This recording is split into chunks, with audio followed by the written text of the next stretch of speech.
दिल्ली में CNN news 18 के town hall कार्यक्रम के उद्घाटन संस्करण में कई केंद्रीय मंत्रियों ने शिरकत की। यहां केंद्रीय मंत्रियों से सीधे सवाल भी हुए और नीति निर्माण में जन भागीदारी को सुनिश्चित करने के लिए सुझाव भी दिए गए। पत्रकार और बुद्धिजीवियों के सवाल, उद्योगपति और व्यापारियों की चिंता, सामाजिक सरोकार से जुड़े सुझाव, केंद्रीय मंत्रियों के हाजिर जवाब। CNN news 18 town hall.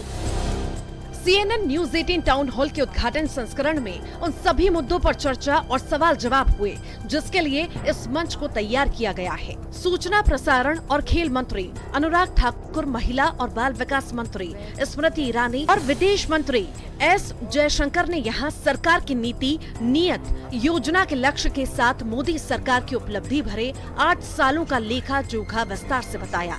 साथ ही अग्निपथ, महिला सुरक्षा, सशक्तिकरण और सीमा विवाद सरीखे ज्वलंत मुद्दों पर सरकार की बात रखी।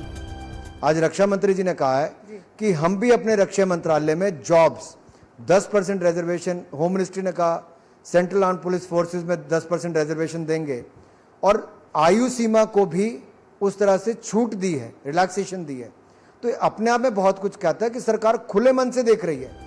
इस दौरान केंद्रीय मंत्री स्मृति ईरानी ने विपक्ष के खिलाफ भी मोर्चा खोला और राहुल गांधी से ईडी की पूछताछ पर देश भर में हुए कांग्रेस के प्रदर्शन को लेकर सवाल उठाए।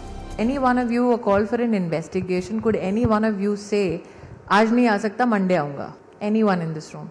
If God forbid any one of you broke the law, could you call friends and families and supporters from around the country? Come, let's burn some tires in the national capital. वहीं विदेश मंत्री S Jaishankar ने नुपुर विवाद पर gulf और अन्य एशियाई देशों के रवैये पर सरकार का पक्ष रखा और कहा कि वो सभी जानते हैं कि ये भारत और सरकार का रुख नहीं है और पार्टी की कार्रवाई से ये बात समझी भी जानी चाहिए। जयशंकर ने चीन से सीमा विवाद पर भी अपनी बात रखी। But we are very clear on one point, which is we will not allow any unilateral attempt by China to change the status quo or to alter the LAC. CNN news 18 town hall का मकसद ही भारत के नीति निर्माण में सुझाव, समस्याओं के समाधान में रायशुमारी और सरकार के कामकाज में जन भागीदारी को मजबूत तरीके से रखने के लिए किया गया है और इसीलिए हर 3 महीने में इसका आयोजन किया जाएगा। Bureau report, news 18 network.